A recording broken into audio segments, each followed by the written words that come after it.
भक्तजनों, माताओं बहनों, सादर जय श्री कृष्ण। हमारे YouTube चैनल में आप सभी का बहुत बहुत स्वागत है। मैं हूं आपके साथ आचार्य धर्मेंद्र शास्त्री। इस ब्रह्मांड में ग्रह, नक्षत्र और राशियां सबका परिवर्तन प्रायः होता ही रहता है। कभी कोई वक्री होते हैं, कभी कोई मार्गी होते हैं, कभी कोई ग्रह अस्त हो जाते हैं, तो कभी कोई ग्रहों का उदय भी हो जाता है। इसी प्रकार ब्रह्मांड में कई प्रकार के घटनाक्रम निरंतर घटित होते रहते हैं। लेकिन जब जब सूर्य ग्रहण या चंद्र ग्रहण घटित होता है तो ब्रह्मांड में बड़े घटनाक्रम का संकेत यह देता है।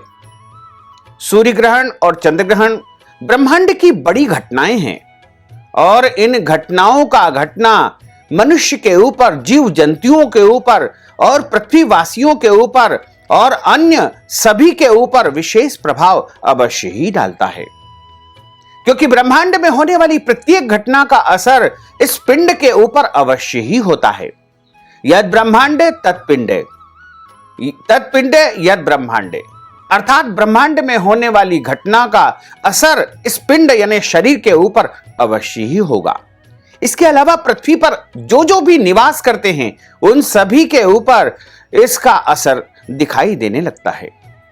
तो सूर्य ग्रहण और चंद्र ग्रहण दोनों ही बड़ी घटनाएं हैं। हालांकि खगोल शास्त्र और वैज्ञानिक लोग ये अपने अपने तरीके से, अपने अपने नजरिए से सूर्य ग्रहण और चंद्र ग्रहण को देखते हैं, लेकिन हमारे धर्म ग्रंथों में, पुराणों में आदि अनादि काल से चला आ रहा है कि जब देवताओं और दानवों के बीच में समुद्र मंथन हुआ था, उस समय समुद्र के माध्यम से जो अमृत तत्व की प्राप्ति हुई थी, भगवान धन्वंतरी अमृत कलश लेकर के प्रकट हुए थे। तब भगवान विष्णु ने मोहिनी रूप धारण किया था और अमृत का बंटवारा करना आरंभ किया था। एक पंक्ति में उन्होंने देवताओं को बिठाया तथा दूसरी पंक्ति में दानवों को बिठाया और दोनों से कहा कि मैं विधि पूर्वक अमृत का बंटवारा करूंगा। इस प्रकार देवता और दानव को जब भगवान विष्णु स्वरूप मोहिनी अवतार अमृत का बंटवारा कर रहे थे, उसी समय राहु नामक दैत्यों की पंक्ति से उठ करके देवताओं की पंक्ति में जाकर के बैठ गया और देवताओं के साथ में राहु नामक दैत्य ने अमृत का पान कर लिया। इस परिदृश्य को सूर्य और चंद्रमा दोनों ही ने देख लिया था और उन दोनों ने भगवान नारायण से उस राहु नामक दैत्य की शिकायत कर दी। भगवान ने कुपित होकर के अपने सुदर्शन चक्र से राहु नामक दैत्य का मस्तक धड़ से अलग कर दिया। दो टुकड़े हो गए। चूंकि उसने अमृत का पान कर लिया था, इसलिए दोनों ही भाग अमर हो गए और भगवान ने उन्हें वरदान दे दिया कि अभी तक 7 ग्रह थे, अब राहु और केतु मिलाकर के 9 ग्रह हो जाएंगे। इस प्रकार राहु केतु 9 ग्रह हो गए। चूंकि राहु नामक दैत्य की जो दुर्दशा हुई थी वो सूर्य और चंद्रमा की शिकायत करने के कारण हुई थी, तभी राहु और केतु ने तय कर लिया कि हम तुम्हें समय समय पर ग्रसित करते रहेंगे। इसी कारण से सूर्य ग्रहण और चंद्र ग्रहण होता है। सूर्य ग्रहण जो कि अमावस्या को होता है, वहीं चंद्र ग्रहण जो कि पूर्णिमा को होता है। और जब सूर्य ग्रहण आकाश में होता है या चंद्र ग्रहण होता है तो इस संसार पर उसका व्यापक प्रभाव देखने को मिलता है। इस बार बुद्ध पूर्णिमा यानी वैशाख पूर्णिमा के दिन, जिस दिन भगवान बुद्ध का प्रागट्य उत्सव मनाया जाता है, जिसे बुद्ध पूर्णिमा या वैशाखी पूर्णिमा के नाम से हम जानते हैं, भगवान श्री हरि विष्णु के अवतार भगवान बुद्ध का उसी दिन प्रागट्य हुआ था। तो इस बार बुद्ध पूर्णिमा यानी 26 मई 2021 को एक चंद्र ग्रहण होने जा रहा है। और वैसे तो चंद्र ग्रहण कई प्रकार के होते हैं, लेकिन यह खंडग्रास चंद्र ग्रहण होने जा रहा है। यह चंद्र ग्रहण 26 मई 2021 वैशाख माह के शुक्ल पक्ष की पूर्णिमा तिथि बुधवार को दोपहर 3:15 पर आरंभ होगा और इस ग्रहण का मध्यकाल 4:43 पर होगा तथा इस ग्रहण का मोक्ष काल 6:22 शाम को होगा। इस ग्रहण की कुल अवधि 3 घंटा 7 मिनट रहेगी। चंद्र ग्रहण जब प्रारंभ होता है तो उसका सूतक ठीक 9 घंटे पहले प्रारंभ हो जाता है और 26 मई 2021 को जो चंद्र ग्रहण होगा उसका सूतक 26 मई 2021 को सुबह 6:15 पर आरंभ हो जाएगा, जो कि ग्रहण समाप्ति शाम को 6:22 तक निरंतर सूतक चलता रहेगा। चंद्र ग्रहण अलग अलग राशियों में घटित होता है। चूंकि 26 मई 2021 को चंद्रमा वृश्चिक राशि में विराजित होंगे और चंद्रमा की जो वृश्चिक राशि है वह नीच राशि कहलाती है और वृश्चिक राशि में तथा अनुराधा नक्षत्र में यह ग्रहण होने जा रहा है। चंद्र ग्रहण के समय ग्रहों की स्थिति जो रहेगी उसके अनुसार कुछ राशियों को सबसे अधिक फायदा होने वाला है। इसके अलावा कुछ राशियों को मिला जुला परिणाम प्राप्त होगा, वहीं कुछ राशियों को इसका बुरा परिणाम देखने को भी मिलेगा, क्योंकि चंद्र ग्रहण राहु तथा केतु के कारण हो रहा है। इस कारण से 12 राशियों के ऊपर इसका अलग अलग प्रभाव देखने को मिलेगा। लेकिन राहु केतु एक ऐसे ग्रह है जो अदृश्य रूप में चूंकि छाया ग्रह है और एक प्रकार से नाग यानी सर्प का रूप भी राहु केतु को माना जाता है और इनके पास अटूट खजाना है, अटूट दौलत है, अथाह संपत्ति है। राहु केतु जिसकी कुंडली में प्रबल स्थिति में रहते हैं उनको छप्पर फाड़ के धन दौलत वैभव राज्य सब कुछ प्रदान कर देते हैं। राहु केतु जब देते हैं तो जबरदस्त तरीके से मनुष्य को धन संपत्ति सब कुछ प्रदान कर देते हैं। अदृश्य खजाना देने वाले यदि कोई ग्रह है तो वो राहु केतु ही है। और जब मनुष्य की कुंडली में जैसे चंद्र कुंडली, जन्म कुंडली या चंद्र ग्रहण के समय जो कुंडली बनती है उसमें ग्रहों की स्थिति यदि अच्छी है तो राहु केतु उनको बहुत अधिक फायदा देंगे। क्योंकि चंद्र ग्रहण के समय राहु और केतु ही बलवान स्थिति में रहते हैं, तो राहु और केतु ही उस समय जो है धन संपत्ति दौलत वैभव सब कुछ प्रदान कर देंगे। तो राहु केतु की जो स्थिति रहेगी उसके कारण कई राशियों को फायदा हो सकता है। तो यदि हम उस दिन की ग्रहण के समय की कुंडली का निर्माण करें तो ग्रहों की जो स्थिति होगी यानी ग्रह गोचर इस प्रकार रहेगा।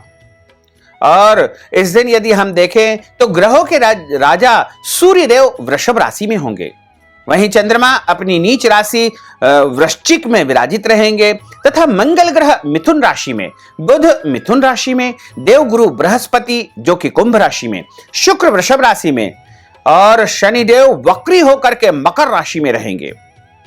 राहु वृषभ राशि में एवं केतु वृश्चिक राशि में चंद्रमा के साथ में विराजित रहेंगे। इस कुंडली की यदि हम गणना देखें तो इसमें चंद्र ग्रहण दोष भी निर्मित हो रहा है। हालांकि उस दिन अपने आप में भी चंद्र ग्रहण है और इस कुंडली में भी चंद्र ग्रहण योग निर्मित हो रहा है और इस दिन 3 ग्रह वक्री रहेंगे, शनि राहु और केतु। वक्री का अर्थ होता है पीछे की तरफ जाने वाले। वैसे तो राहु केतु सदैव वक्री अवस्था में ही रहते हैं और इन ग्रह गोचर की गणना के अनुसार यदि देखें तो इस चंद्र ग्रहण के कारण पृथ्वी पर कई प्रकार के शुभ और अशुभ परिणाम देखने को मिल सकते हैं। वैसे वर्तमान समय में जो कोरोना महामारी चल रही है उसका विनाश यह चंद्र ग्रहण करने वाला है। इसके साथ इस चंद्र ग्रहण के कारण पृथ्वी पर कई स्थानों पर भूकंप आ सकते हैं, आगजनी हो सकती है, दुर्घटनाएं घटित हो सकती है। साथ ही इस चंद्र ग्रहण के कारण राजाओं को कष्ट भी भोगना पड़ेगा। इस समय सेना बलवान होगी, चूंकि सेना का जो कारक राशि है वृश्चिक राशि जिसके स्वामी मंगल है और मंगल की राशि में यह चंद्र ग्रहण हो रहा है, इसलिए सेना का सबसे ज्यादा सहयोग हमारे देश को, हमारे राष्ट्र को प्राप्त हो सकेगा। सेना बलवान होगी और शत्रुओं पर उनकी विजय प्राप्त होगी। सेना की शक्ति इस समय बढ़ने वाली है। इसके साथ ही कई प्रकार के अच्छे और बुरे परिणाम पृथ्वीवासियों को देखने को मिलेंगे। इस चंद्र ग्रहण के कारण तूफान आ सकते हैं, समुद्र में कई प्रकार की जो है घटनाक्रम घटित हो सकते हैं। इसके अलावा इस ग्रहण के कारण विशेष रूप से यदि देखा जाए तो आर्थिक समस्याएं जो चल रही है वह समाप्त होने वाली है, यानी आर्थिक स्थिति में सुधार होगा, अर्थव्यवस्था में जो है तेजी आने वाली है। हमारे देश की यानी भारत की अर्थव्यवस्था इस ग्रहण के कारण ऊंचाई पर जाएगी। इसके अलावा अन्य देशों की अर्थव्यवस्था में भी सुधार होगा, लोगों की आमदनी बढ़ेगी, लोगों को सुख सुविधाएं भी प्राप्त होने लगेगी। और यह चंद्र ग्रहण जिन शहरों में दिखाई देता है वहां पर इसका सूतक तथा ग्रहण काल माना जाएगा। यानी सूतक जब लगता है ठीक 9 घंटे पहले, यानी सुबह 6:15 पर इसका सूतक प्रारंभ हो जाएगा। जब इसका सूतक प्रारंभ हो जाएगा तो उस समय और ग्रहण के दौरान किसी भी मनुष्य को शयन नहीं करना चाहिए, यानी सोना नहीं चाहिए, तथा ग्रहण के समय भगवान को स्पर्श भी नहीं करना चाहिए, और ग्रहण के समय मैथुन नहीं करना चाहिए, ग्रहण के समय यात्रा नहीं करना चाहिए, ग्रहण के समय पृथ्वी नहीं खोदना चाहिए, ग्रहण के समय या सूतक के समय पेड़ पौधों को काटना नहीं चाहिए, झूठ नहीं बोलना चाहिए, क्रोध नहीं करना चाहिए, वाद विवाद नहीं करना चाहिए, और असत्य भाषण बिल्कुल नहीं करना चाहिए। यदि आपके घर में कोई भी दीनहीन या याचक या भिखारी या मांगने वाले आते हैं तो उनको खाली हाथ नहीं लौटाना चाहिए। इस दौरान आपको शांत चित्त मन से भगवान का स्मरण तथा भजन कीर्तन आदि कर्म करते रहना चाहिए। और चंद्र ग्रहण हो या सूर्य ग्रहण, विशेष करके गर्भवती माताओं बहनों को विशेष सावधानी रखने की आवश्यकता होती है। गर्भवती माताएं इस दौरान घर से बाहर न निकले, यानी खुले मैदान में जाने से उनको बचना चाहिए, तथा ग्रहण के दौरान उनको धारदार वस्तुएं जैसे कैंची, छुरी, सुई, हंसिया, दराता, कुल्हाड़ी, इन सब का उपयोग बिल्कुल नहीं करना चाहिए। कपड़े सिलने का या कैंची से कपड़े काटने का यदि माताएं बहनें काम करती है तो ग्रहण के दौरान उनको यह सब काम छोड़ देना चाहिए, क्योंकि यदि इस प्रकार के कार्य करेंगे तो उनका होने वाला बच्चा जो है प्रभावित हो सकता है, और उनका जो बच्चा है उसके अंग कटे फटे हो सकते हैं। इसलिए अपने बच्चे की सुरक्षा तथा रक्षा के लिए उनको इस बात का ध्यान रखना चाहिए।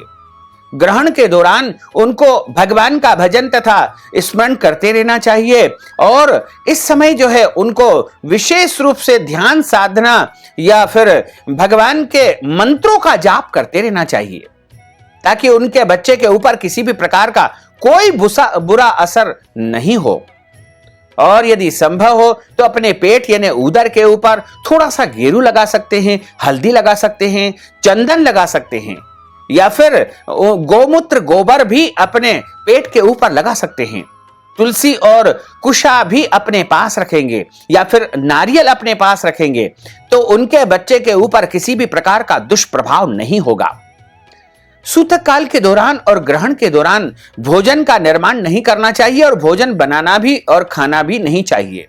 हालांकि इस दौरान जो है रोगी, वृद्ध और बुजुर्ग और जो भी अन्य जो पीड़ित व्यक्ति रहते हैं उनके लिए किसी भी प्रकार का कोई दोष नहीं होता है, और गर्भवती माताओं को विशेष सावधानी ग्रहण के दौरान ही रखनी चाहिए। सूतक के दौरान उनके लिए कोई विशेष नियम पालन करने की आवश्यकता नहीं होती है। इसी के साथ ध्यान रखना चाहिए कि जब ग्रहण समाप्त हो जाए उसके बाद स्नान करे और भगवान को स्नान करा करके पूजन पाठ करे और दान पुण्य करे, तथा ग्रहण के समय मंत्रों को सिद्ध करने के लिए मंत्र जाप भी आप कर सकते हैं। लेकिन ध्यान रखें कि उस दौरान घर के मंदिर के पट खुले नहीं होना चाहिए, और सभी मंदिरों के दरवाजे इस समय बंद हो जाएंगे। बाहर दीपक जला करके कुशा के आसन पर बैठ करके तुलसी की या स्फटिक या रुद्राक्ष की माला से अपने इष्ट मंत्र का जाप करें, या फिर ओम नमो भगवते वासुदेवाय, श्री कृष्ण शरणम मम, या फिर कोई भी महामंत्रों का जाप यदि करेंगे तो निश्चित तौर से उनका वह मंत्र सिद्ध हो जाएगा। 26 मई 2021 को जो चंद्र ग्रहण होने जा रहा है वह ग्रहण विशेष रूप से जहां पर चंद्रमा 6:22 शाम के पहले पहले उदय हो जाएगा, उसी शहर में, उसी नगर में, उसी राज्य में, उसी देश में ग्रहण यह दिखाई देगा। और जहां ग्रहण दिखाई देता है वहां पर सूतक तथा पर्वकाल पुण्यकाल मानना चाहिए। वैसे तो यह चंद्र ग्रहण भारत के पश्चिम बंगाल के पूर्व उत्तरी भाग, यानी पश्चिम बंगाल का जितना भी पूर्व और उत्तर का हिस्सा है, उन सभी शहरों में, सभी गांवों में, सभी जिलों में यह चंद्र ग्रहण दिखाई देगा। जैसे यदि प्रमुख प्रमुख शहरों की यदि हम बात करें पश्चिम बंगाल की, तो कोलकाता, उत्तर परगना, दक्षिण परगना, हुबली, हावड़ा, पूर्व वर्धमान, मुर्शिदाबाद, मालदा, बालराघाट, रायगंज, उत्तर दिनाजपुर एवं संपूर्ण आसाम प्रदेश में, मेघालय में, त्रिपुरा में, मणिपुर में, नागालैंड में, मिजोरम में, अरुणाचल प्रदेश में, और इसके अलावा यदि हम बात करें तो बांग्लादेश में, भूटान में, चीन में, Japan, Australia, America, Singapore, Burma, दक्षिण कोरिया, फिलीपींस, प्रशांत महासागर और हिंद महासागर में यह ग्रहण पूर्ण रूप से दिखाई देगा। भारत के केवल और केवल जो है पूर्वी भारत में ही यह ग्रहण दिखाई देगा। जो स्थान हमने आपको बताए हैं उन्हीं स्थानों पर इस ग्रहण का प्रभाव माना जाएगा।